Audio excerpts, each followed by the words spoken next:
संस्थापक Gavhane career academy Pune. Gavhane career अकॅडमीच्या YouTube चॅनलमध्ये सर्वांचं स्वागत आहे। आतापर्यंत तुम्ही दिलेल्या व्हिडिओच्या या प्रतिसादाबद्दल तुमच्या सर्वांचं मनपूर्वक आभार।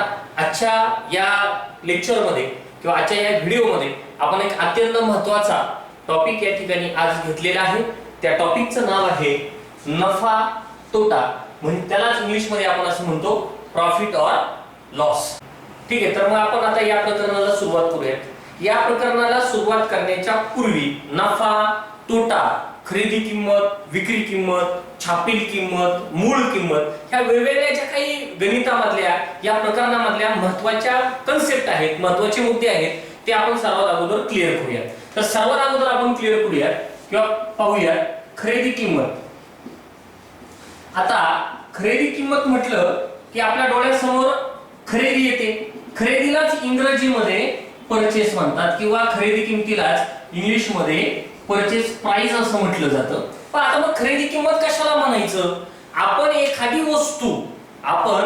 वस्तू ज्या किमतीला विकत घेतो त्या किमतीला खरेदी किंमत असं म्हणतात। आता जर आपण बाजारामध्ये एखादी वस्तू जर घ्यायला गेलो तर आता त्या बाजाराची गेल्यानंतर त्या वस्तूच्या बॉक्स वरती किंवा त्या वस्तूवरती एक किंमत लिहिलेली असते, तीच आपली खरेदी किंमत असणार आहे। त्याला छापील किंमत सुद्धा म्हणतात, त्यालाच मूळ किंमत असंही म्हटलं जातं। तर खरेदी किंमत म्हणजे काय की वस्तू आपण ज्या किमतीला विकत घेतो त्या किमतीला खरेदी किंमत म्हटलं जातं। आता दुसरा मुद्दा आहे आपला विक्री किंमत। आता विक्री किमतीलाच इंग्रजीमध्ये म्हटलं जातं सेल प्राइस।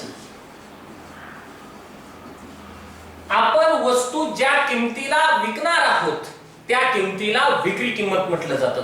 उदाहरणार्थ 10 रुपये जर वस्तूची किंमत असेल आणि ती वस्तू जर आपण 12 रुपयाला विकली तर 12 रुपये ही किंमत कशी झाली? कारण वस्तूची किंमत अधिक त्यामध्ये नफा मिळवला जातो आणि नफा मिळवल्यानंतर जी काही किंमत येते त्याला विक्री किंमत म्हटलं जातं। म्हणजेच खरेदी किंमत आणि विक्री किंमत ह्या दोन्ही किमती वेगवेगळ्या असतात। विक्री किंमत कशाला म्हणायचं? ज्या किमतीला आपण वस्तू विकणार आहोत ती किंमत म्हणजे विक्री किंमत। या ठिकाणी तिसरा मुद्दा आपला आहे नफा। पाहूयात आता नफा कशाला म्हणायचं? नफ्याला इंग्लिश मध्ये आपण म्हणतो प्रॉफिट। आता नफा कशाला म्हणायचं? आपण एखादी वस्तू विकल्यानंतर आपल्याला नफा होतो की तोटा होतो हे केव्हा कळतं?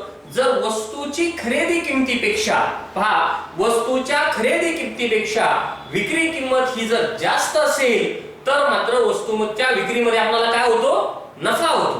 परंतु जर वस्तूच्या खरेदी किमतीपेक्षा विक्री किंमत ही कमी असेल तर आपल्याला काय होतो? तोटा होतो। आपण उदाहरण पाहूया त्याचं।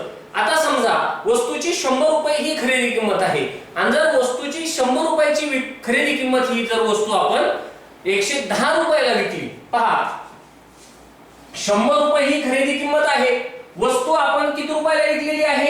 110 रुपयाला विकलेली आहे। म्हणजेच या केस मध्ये तुम्हाला 10 रुपये काय होतो? नफा होतो। आलं लक्षात? किंवा या ठिकाणी तुम्ही एक ढोबळमानाने लक्षात ठेवू शकता, खरेदी किमतीपेक्षा विक्री किंमत जर जास्त असेल तर नफा होतो आणि खरेदी किमतीपेक्षा विक्री किंमत जर कमी असेल तर तोटा होतो। मग आपली चौथी कन्सेप्ट आहे तोटा। तोट्याला इंग्रजीमध्ये काय म्हटलं जातं? लॉस। आता आपण पाहिलेलंच आहे। पाचवी कन्सेप्ट आहे आपली छापील किंमत। आता छापील किंमत कशाला म्हणायचं? त्याला आपण इंग्लिश मध्ये म्हणतो MRP, मॅक्झिमम रिटेल प्राइस। छापील किंमत कोणतीही वस्तू घ्या त्या वस्तूवरती त्याची किंमत लिहिलेली असते, त्याला म्हटलं जातं छापील किंमत। म्हणजे दुकानदार जास्तीत जास्त त्या किमतीला वस्तू विकू शकतो आणि त्या छापील किमतीमध्ये त्या दुकानदाराचा नफा ऍड झालेला असतो। त्यापेक्षा जास्त किमतीला दुकानदार वस्तू विकू शकत नाही, म्हणून काय म्हटलं जातं त्याला? MRP, maximum retail price. जास्तीत जास्त किमतीला ती वस्तू तो विकू शकतो। तर ठीक आहे, तर मग आपण काय करूयात या प्रकरणावरची काही उदाहरणं पाहूयात। उदाहरण पाहताना प्रकार पहिला, उदाहरण क्रमांक 1, 800 रुपयाची वस्तू जर 820 रुपयाला विकली तर किती रुपये नफा झाला? आता या उदाहरणामध्ये काय विचारलंय नफा किती झाला, बरोबर. म्हणजे उदाहरणात काय शोधायचं आहे, नफा शोधायचा आहे. आता गणित अतिशय सोपं आहे. सुरुवातीचं पहिलंच गणित आहे. डोळ्यालाही दिसते 800 रुपयाची वस्तू जर 820 रुपयाला विकली तर 20 रुपये नफा होतो. परंतु हे सूत्र वापरून आपल्याला पुढे जाऊन मोठ्या प्रकारची गणितं सोडवायची, म्हणून आपण या सूत्राचा अभ्यास करूया. नफ्याचं सूत्र आहे विक्री किंमत वजा खरेदी किंमत.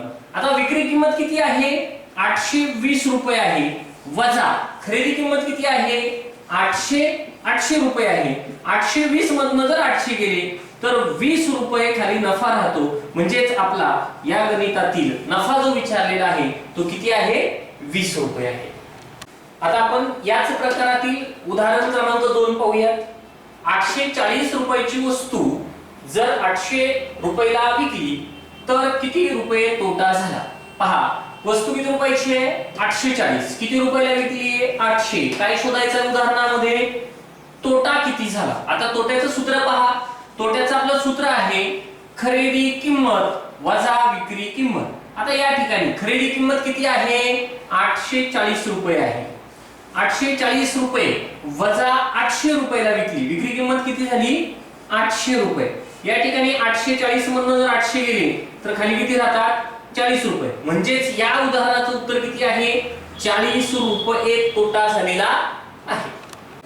पहा प्रकार दुसरा, उदाहरण पाहूयात आपण. प्रकार दुसरा मधील एक वस्तू 600 रुपयाला खरेदी करून 780 रुपयाला विकली तर शेकडा नफा किती.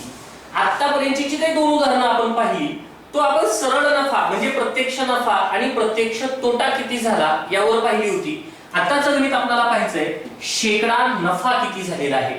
त्यासाठी उदाहरण पहा. शेकडा नफा बरोबर प्रत्यक्ष नफा भागिले खरेदी किंमत. उत्तर शेकड्यात काढायचंय म्हणून गुणाकारामध्ये 100. शेकडा नफाचं सूत्र विसरायचं नाही. शेकडा नफाचं सूत्र काय, प्रत्यक्ष नफा भागिले खरेदी किंमत गुणिले 100. अगोदरच्या गणित क्रमांक 1 मध्ये आपण प्रत्यक्ष नफा काढायला शिकलेलो आहे. प्रत्यक्ष नफा कसा काढायचा आहे आपल्याला, खरेदी किंमत वजा विक्री किंमत. आता पहा प्रत्यक्ष नफा आपल्याला किती झालेला आहे की बाबा 600 रुपयाची वस्तू आहे, 780 रुपयाला विकली आहे, म्हणजे 180 रुपये प्रत्यक्ष नफा आहे. 180 भागिले खरेदी किंमत. खरेदी किंमत किती आहे, 600 रुपये आहे, गुणाकारामध्ये 100. 100 गुणाकारामध्ये काय आहे तर उत्तर आपल्याला शेकड्यात काढायचं आहे म्हणून गुणाकारामध्ये 100. आता या 600 चे 2 शून्य आणि या 100 चे 2 शून्य गेले, खाली राहतात 180 भागिले 6. तर 6 ने या 18 ला भाग जातो.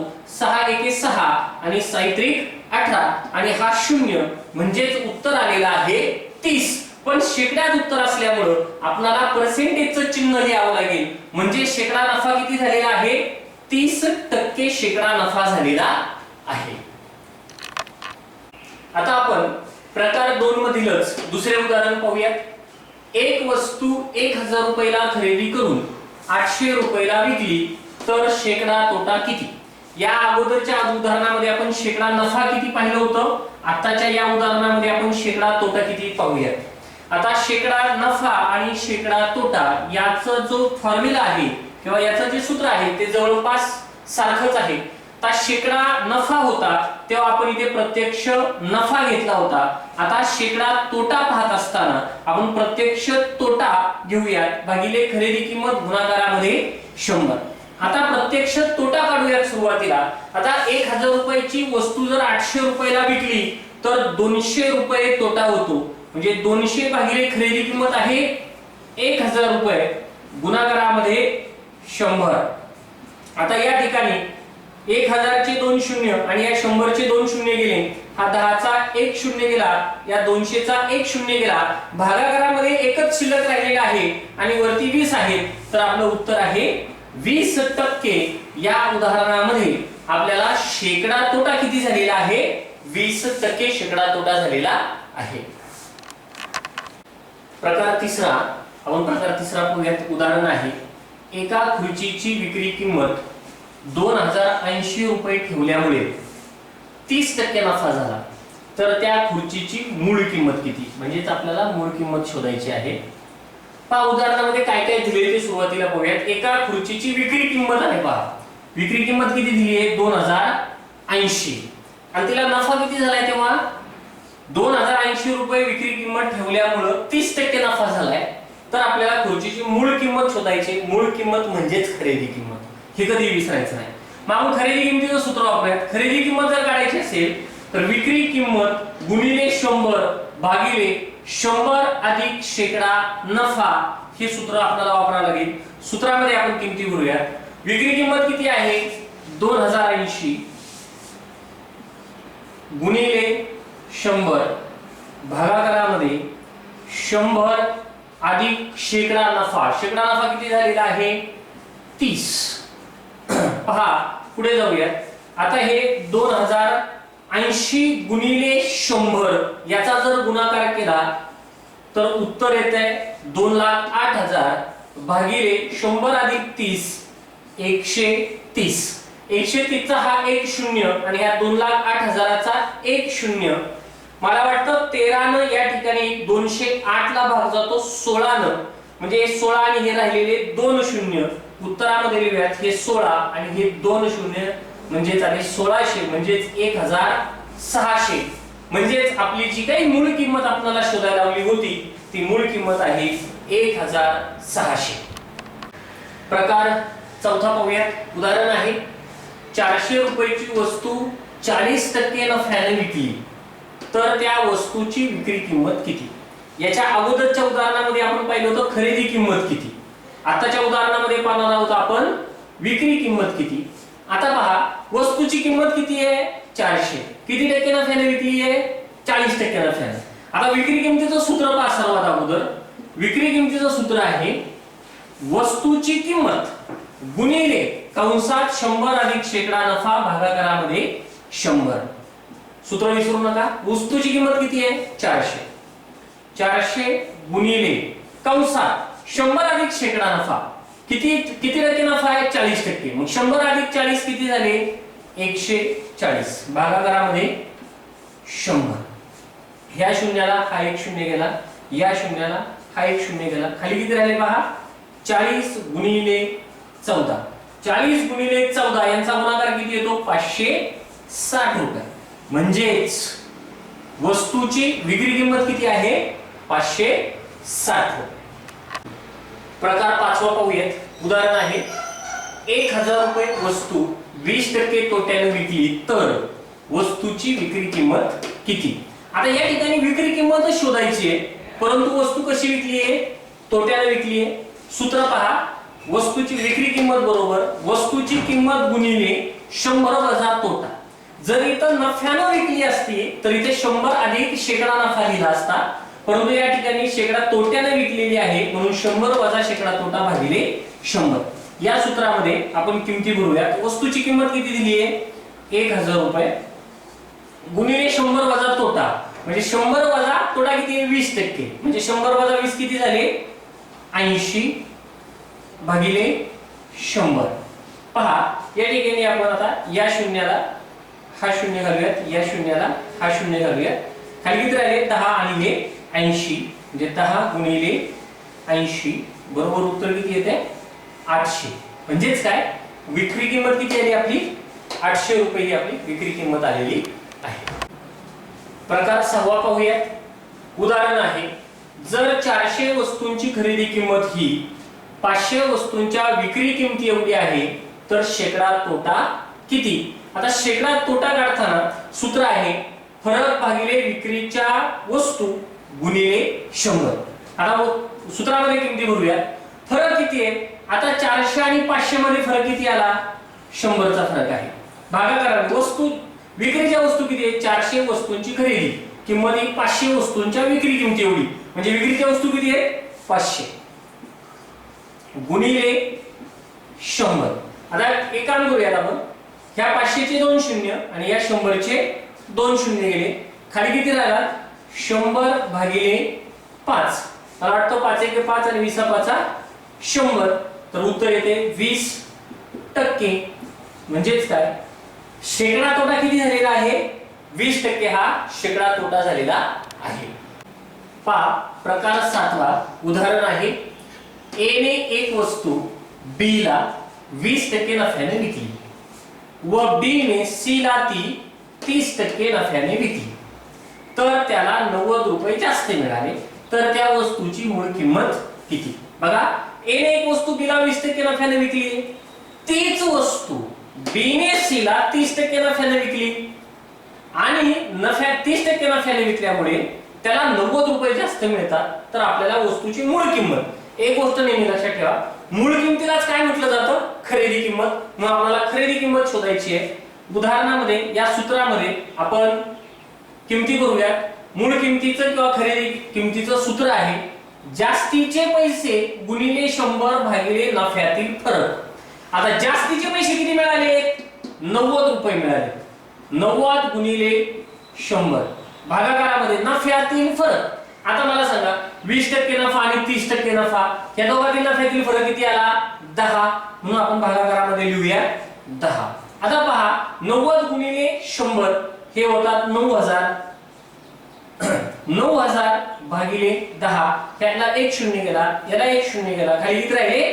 900. म्हणजेच काय, तर मूळ किंमत जी आहे या गणिताची ती किती आहे? 900 रुपये आलेली आहे. पहा प्रकार 8. उदाहरण आहे, एक दुकानदार छापील किमतीवर 40% सूट देऊन त्याला 20% नफा होतो, तर त्याची खरेदी किंमत 12000 रुपये आहे, तर छापील किंमत किती?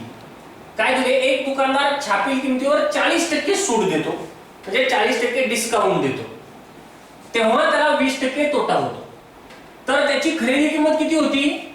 12000 रुपये होती. तर छापील किंमत म्हणजे मॅक्झिमम रिटेल प्राइस, एमआरपी किंमत शोधायची.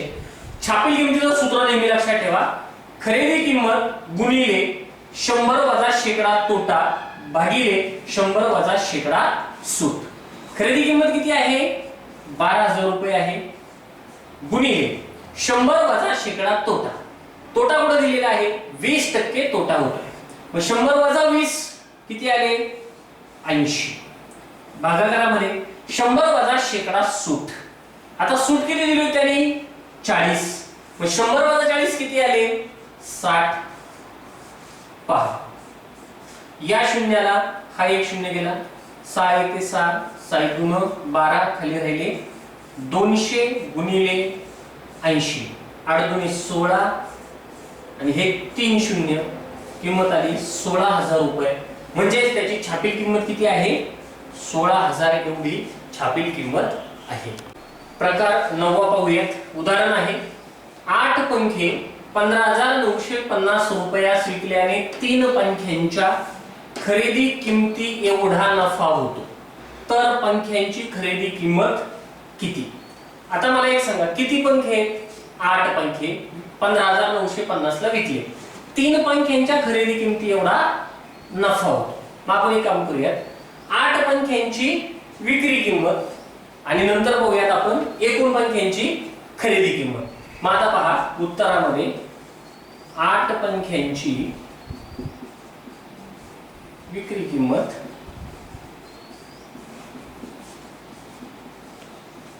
बरोबर 8 अधिक हा 3 पंख्यांच्या खरेदी किमती एवढा नफा आहे, 8 अधिक 3 हे आहे 11 पंख्यांची खरेदी किंमत.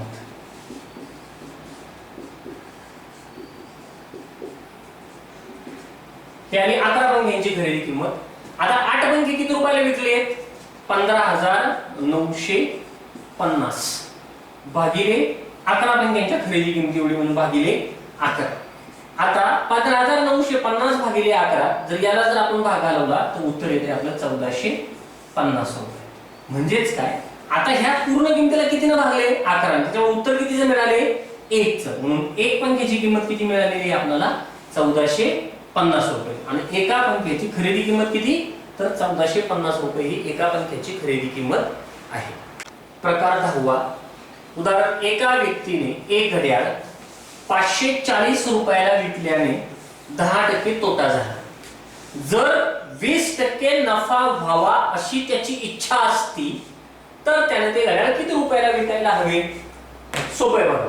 आता मला एक सांगा, 540 ला जर विकलं तर किती टक्के तोटा होतोय? 10% तोटा होतोय. आता त्याला किती टक्के नफा मिळवावा अशी इच्छा आहे? 20% नफा मिळवायचा आहे, तर त्याला ते घड्याळ किती रुपयाला विकायला हवे हे आपल्याला शोधायचं आहे. सर्वात अगोदर आपण त्याची शोधूया खरेदी किंमत, कारण इथे खरेदी किंमत दिलेली नाही. खरेदी किंमतीचे सूत्र काय? नेहमीप्रमाणे विक्री किंमत गुणिले 100 भागिले 100 वजा शेकडा तोटा. किमती बोलूया. विक्री किंमत किती त्याची? 540. मग 540 गुणिले 100 भागिले 100 वजा शेकडा तोटा. आता 100 वजा शेकडा तोटा किती टक्के? 10%. बरोबर. आता पहा 540 गुणिले 100 भागिले 100 वजा 10 किती आले? 540 गुणिले 100 भागिले किती आले? 100 वजा 10 म्हणजे 90. आता ह्या शून्याला हा शून्य गेला.